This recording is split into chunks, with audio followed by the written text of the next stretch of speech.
Welcome to the Tesla Power Podcast. This is where we're building the Tesla energy community, covering solar panels, solar roof, and Powerwall for your home. I'm Aaron Brady. Today, let's talk about rooftop solar and the Texas catastrophe. Let's talk about net metering in Florida, and let's talk about Matt Smith's Tesla energy analysis and more. Let's do it.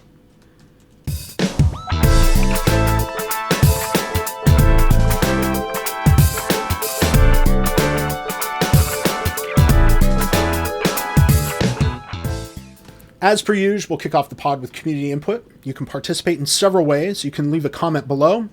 You can link your YouTube videos. You can call 203-816-5150, or you can email teslapowerpodcast@gmail.com.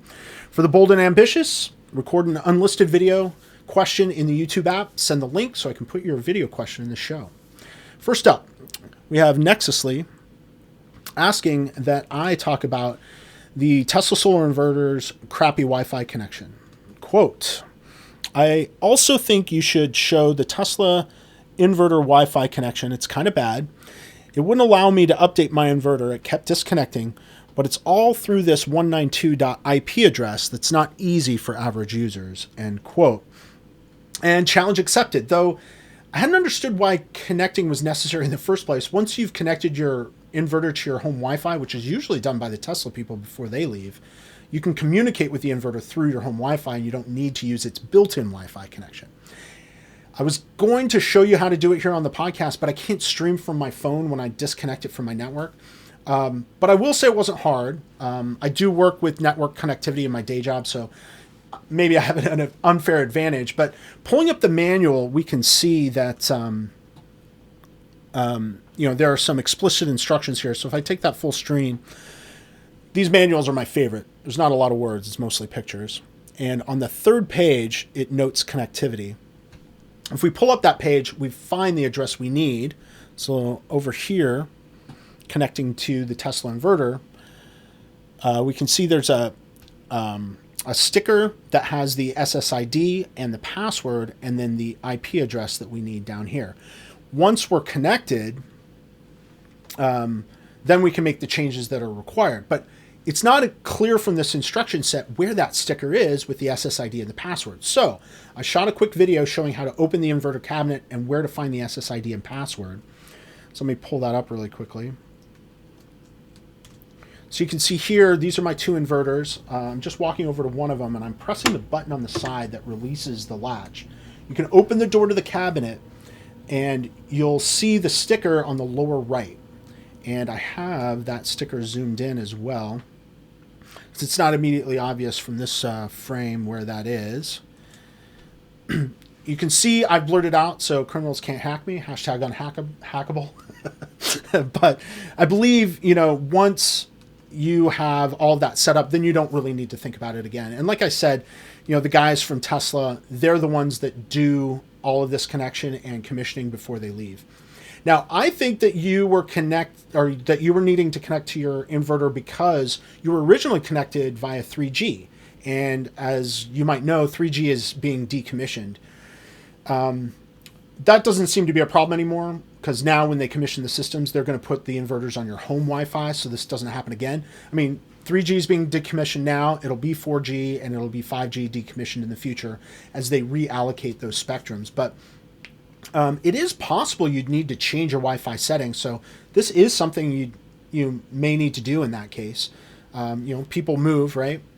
It's worth pointing out that I had problems with my phone because it kept trying to connect to that inverter Wi-Fi network once I was done with it. So I had to forget that network. Otherwise, my phone was connecting to it automatically from time to time, and it was just messing with Sasquatch. So don't forget to do that if you're going to connect over Wi-Fi to the system. All right, next up. Stephen Green rubs in his short PTO turnaround in his new solar array. Quote, I had my 4.7 kilowatt roof panels installed in January, and within 2 weeks I had the inspection and PTO. The most power generated on a very recent daily basis is 7.1 kilowatts. Lots of trees, and the sun is still kind of low in the sky. I have 2 power walls bought for not ROI, but to operate my house when the grid goes down. Quite often, high up here in New Fairfield. I don't think I'll ever generate enough to send power back to the grid, but otherwise, all is well, end quote. And I've definitely heard of these short PTO grants, but I've heard, long PTOs much more, actually. I've definitely been a bit of an outlier since I'm closing in on a year now, and I still don't have PTO. Love that PTO only took 2 weeks for you, though, and I hope we're able to get there for all utility jurisdictions. I mean, the complexity of this issue is substantial. The sheer number of utilities and their operating jurisdictions, it's freaking head spinning. But something else in your email that caught my attention was your note that you don't expect to ever send anything back to the grid. I mean, the dream, of course, is to be able to use all the electricity you generate, whether you generate it at the time whether you use it at the time you generate it, or whether you store it for use later. But maybe your usage is particularly low. It's a pretty small system from my perspective.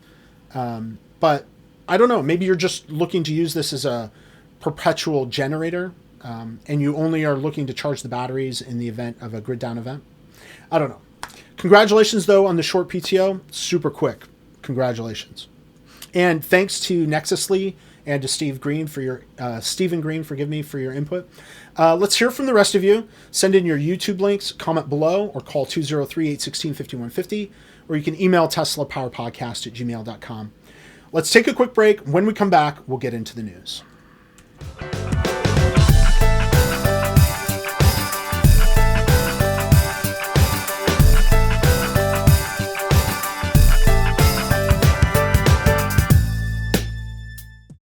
We have a couple of electric articles to cover, and the first piece is on the Texas electricity grid outage last year. Quote, according to the paper from Environment America Research and Policy Center, Environment Texas Research and Policy Center, and Frontier Group, titled Rooftop Solar and the 2021 Texas Power Crisis, even on the 2 days when the divide between supply and demand was greatest, February 15th and 16th, rooftop solar could still have made up approximately 40 to 60% of that gap by substantially reducing the need for electricity from centralized power plants.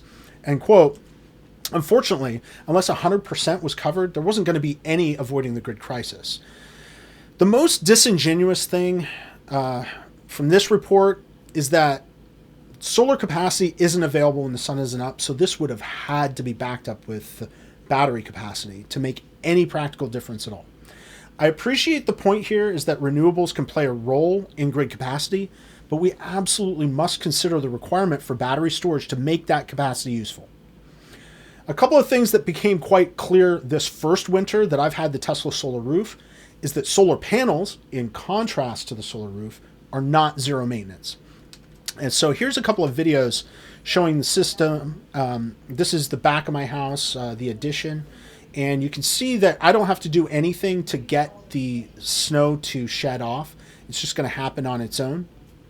And it doesn't happen all at once. So we'll see this first portion of the house clearing off. And then a little bit later, after that first bit clears off, there's a second bit that clears off. And that gets enough of the panels cleared off so that we can start generating solar power. And you can see that the slope of the roof is quite shallow on our roof, but the snow still sheds on its own after only a couple of inches of accumulation. Going back to the Texas example, though, for solar capacity to have made a difference between grid down and grid not down, the panels would have had to be manually cleared, or they would have had to be solar roofs, so they would clear themselves. And, even that is a massive oversimplification. The grid went down for tons of reasons. I mean, much of it was caused by a spike in electricity demand caused by unusually cold weather, coupled with a majority of heat in Texas being provided by electrical resistive heating. There were a ton of other contributing factors. Suffice it to say, this sort of region-wide grid-down event is a significant outlier and will require more than just solar capacity to avoid it in the future. Batteries are going to be as important, maybe more important, in avoiding the next Texas grid failure. All right, the next article, also from Electrek. This is reporting on net metering in Florida. Quote, State legislators in Florida have approved Florida SB 1024 and HB 741, which would require future rooftop solar panel owners to pay higher rates and curb net metering. Yesterday, solar workers traveled to Tallahassee and let legislators know what a horrible idea they think these bills are, end quote. And I'm sure this sucks for solar workers, but let's not forget we all need the grid, solar workers included. It's impossible for net metering to go on forever. If everyone had solar and if everyone had net metering, how would the utilities make any money to maintain their current infrastructure, let alone invest in additional capacity, specifically renewable capacity and battery storage? So enough of this short-term thinking. Let's get on the same page here. Solar is here to stay, and jobs for solar aren't going anywhere. But if we continue to grow solar deployment without supporting those deployments with battery storage, we'll end up with a failing grid and no solar jobs at all. So I'm not sure I've mentioned it already, but battery storage, it's the most important part to this renewable energy future at the moment. Let's focus on battery manufacturing to create jobs and to create economic growth, and let's cool our jets on solar incentives. Ran over for now, but let's take another break, and when we come back, we'll break down Matt Smith's video on Tesla's residential energy future.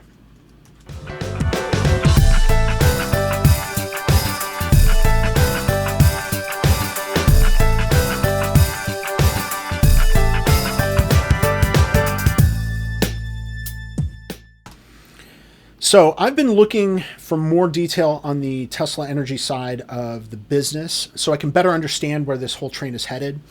I've seen a couple of interviews with Matt Smith, but I hadn't really paid that much attention until I heard him point out that he had worked in the electricity utility space. I think he was managing a wind farm's energy auction activity.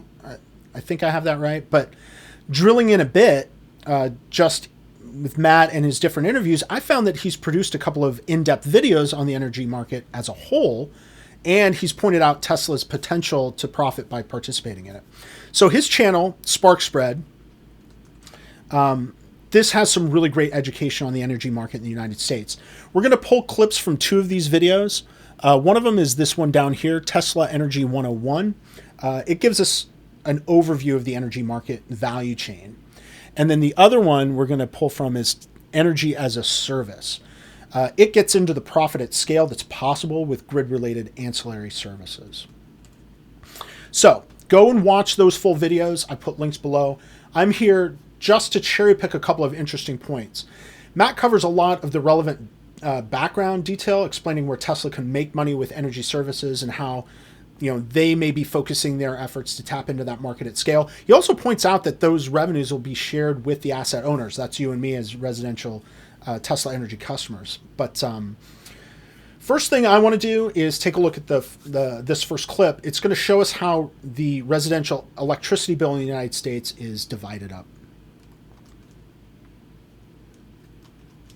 The average cost of utility electricity generation in the United States is 3.75 cents per kilowatt hour, and the transmission and distribution charges are another 8.75 cents.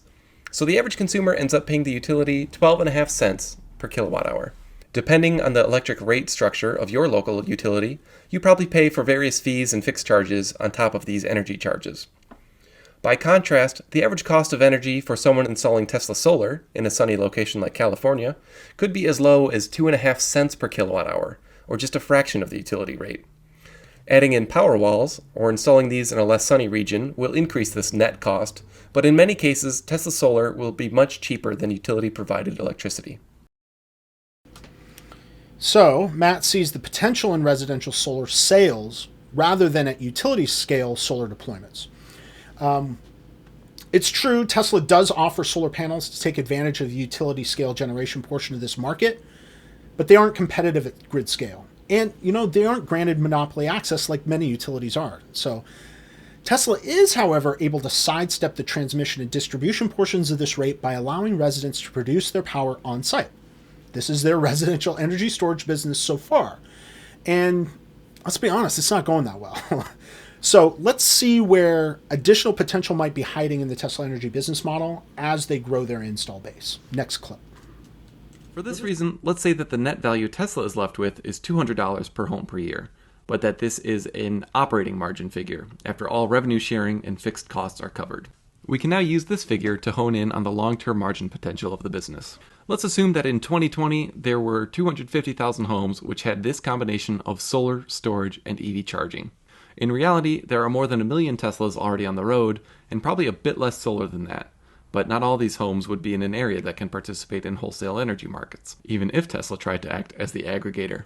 Nonetheless, in order to hone in on the opportunity, let's start with 250,000 homes and grow that figure by 50% per year over the next decade. This is consistent with Tesla's stated growth target for vehicles and lower than what I'm expecting for energy products. We'll do a much more nuanced breakout of these growth rates in the valuation series, but in order to keep the analysis relatively simple for now, let's use 50%.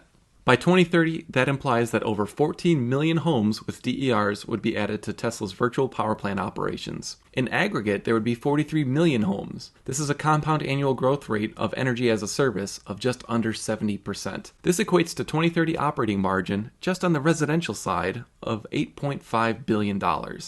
And keep in mind that this figure will be growing rapidly, and that it represents a source of recurring revenue, in contrast to one-time sales like vehicles or energy hardware. And this covers only one of several offerings that Tesla can make, can provide to the grid to make money. That's generation. Now there's ancillary services. I'm not convinced that generation is going to come from the residential side of the business, but there is precedence with virtual power plants, so it's possible. The residential market can only become a factor at scale, though, and as the install base increases, as Matt points out, Tesla can aggregate them into a virtual power plant that can provide this generation service. But there's another class of things that Tesla can do with the virtual power plant, and that includes ancillary services, and that would be frequency generation, reactive power, load shifting. But the mother of all of these ancillary services, demand response. You've heard me talk about this before, and this is where I see Tesla residential energy making the biggest impact, and it doesn't even require any residential power products to be installed. Matt outlines this principle in the following clip. The recent development in the energy sector is the ability to reduce demand rather than increase supply as a means of qualifying for capacity payments.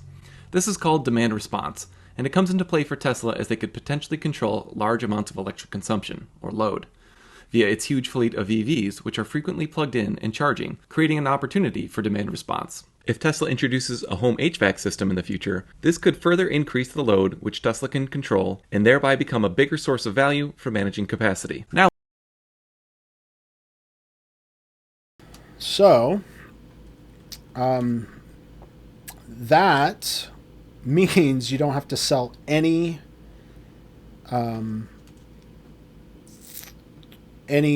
residential energy products. All it requires is for Tesla to throttle the charging of its vehicle fleet during a demand response event. If they just throttle charging on their vehicles, they can reduce the demand on the electrical grid significantly, and this significance grows with the size of its vehicle fleet. The value of this service to the grid would be worth, I think, multiples of all other services combined. So to baseline this, we would want to take a look at Eversource. They've got a commercial demand response program. And what this is going to do is it's going to show us how much this is worth to the grid and what kind of annual payments a business could expect providing the service. So this is the Eversource page. Their incentives range from, quote, incentives range from $25 to $200 per average kilowatt reduction, and there are no penalties for non-performance. The thing we can do here is we can use that lowest value with a 1 hour event to get a feel for what this could be worth at scale. So what I've done is I've gone over to Connecticut.gov, and this gives us a count of the number of electrical vehicles in the state of Connecticut where Eversource operates as of January 1st, 2022. And there are about 20,000 electric vehicles in Connecticut. That 20,000, though, we can calculate out. So let me see if I can pull up the calculator here. Yeah, calculator insert. If we take those 20,000 vehicles, get to the calculator, times 0, 20,000 vehicles, and we'll say 80% of them are Teslas, then we can be looking at about 16,000 vehicles, for which we might have, the ability to do some demand response. If we assume that each of those would do a kilowatt and we could get $25 for each of those vehicles, I mean, their battery capacity is 75 kilowatts. So all we'd have to do is curtail their charging. I mean, most of these chargers, like my home charger, would charge 30 miles in an hour. So we're only talking about 5 minutes of response time to reduce my single vehicle's draw by 1 kilowatt. This service could be worth almost $500,000 for each event. And that's just in the state of Connecticut. So let's imagine that we have this framework worldwide. Currently, Tesla has about 1 million cars on the road, so it could earn $25 per vehicle, potentially $25 million per event. There's not just going to be one event a year. Let's project that even further out, just vehicles, not even counting the rest of battery manufacturing or energy storage or anything like that. In 2030, where Tesla might have a vehicle fleet of around 50 million vehicles on the road, 50 million vehicles on the road times $25, that's $1.25 billion per event that Tesla could earn in just demand response payments per event. Now, it's super unlikely to play out this exact way, but it gives you a sense of what the value could be for grid services at scale. Now, if we get even crazier, not considering how it's going to be used, but if we just look at what Tesla hints its battery manufacturing goal of 3 terawatt hours in 2030 could do for these kinds of payments, a single event with just that year's capacity might be worth $75 trillion. It's absolutely ridiculous. There are a lot of ways to game this out, and I mean, all of them are just absolutely insane.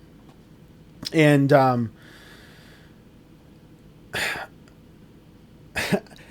the point of going through all this is just to point out that Tesla Energy Services is a monster sleeper, and when it wakes up, it's going to be absolutely unbelievable. And those revenues aren't going to be just going to Tesla. They're going to be split with the asset owners, which is you and me from Tesla Residential Energy.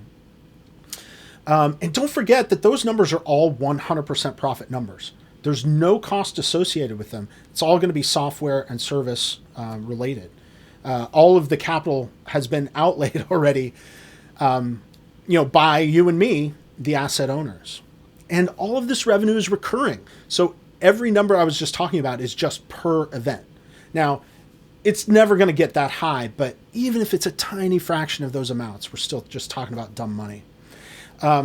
It's hard to know how much residential is going to contribute to that Tesla Energy number, but if it contributes only that tiny fraction, we're talking about huge business in 2030 for Tesla, and something that we'll be able to share as far as those revenues go.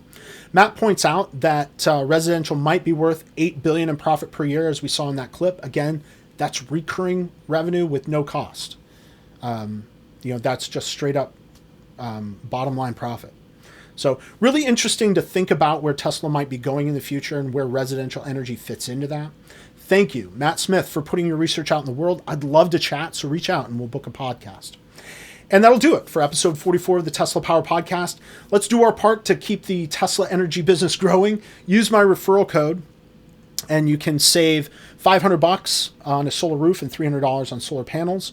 You can go to ts.la/62310 to place your order. If you go to that page, it will bring you to an order page that will allow you to place your order.